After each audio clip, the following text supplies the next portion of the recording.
নির্বাচনে প্রতিপক্ষ না থাকলে কিন্তু সেটা নির্বাচন জমে না। এটা এখনো ফাইনাল হয়নি। আজকে নমিনেশন পেপার কারা সাবমিট করে এবং কাদেরটা গৃহীত হয় সেটার উপরে অনেক কিছু ডিপেন্ড করছে এবং এটা পরবর্তী 2 দিনের ভিতরে বোঝা যাবে যে কারা কারা নির্বাচন করছে। তবে নির্বাচনে প্রতিপক্ষ না থাকলে কিন্তু সেটা নির্বাচন জমে না।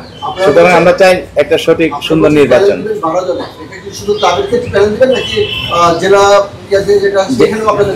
যেহেতু জেলা ক্রীড়া সংস্থার বিষয়গুলি কিন্তু এখনো বিচারাধীন, আদালতে আছে, তা আমরা এখন আপাতত আমরা কিন্তু ক্লাবেরটাই নিয়ে চিন্তা ভাবনা করছি আর কি। হয়তো পরবর্তীতে ওটাও আমাদের বিবেচনায় আসবে আর কি। না, এরকম না, এটা তো আদালতের ব্যাপার, আদালতে যেহেতু বিচারাধীন।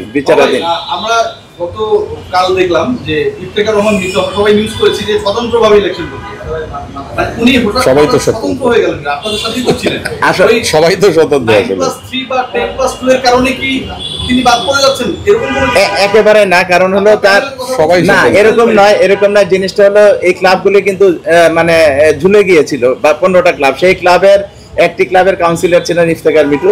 সুতরাং সে একটা আগে থেকে ডিসিশন নিয়েছিল যদি ক্লাবগুলি আবার ফেরত আসে বা নির্বাচন করার ক্ষেত্রে ইলেকশন কমিশন যদি অনুমতি দেয়, সেই ক্ষেত্রে সেই নির্বাচন করবে। সেটারই ধারাবাহিকতায় সে এই সিদ্ধান্ত নিয়েছে যে নির্বাচন করবে।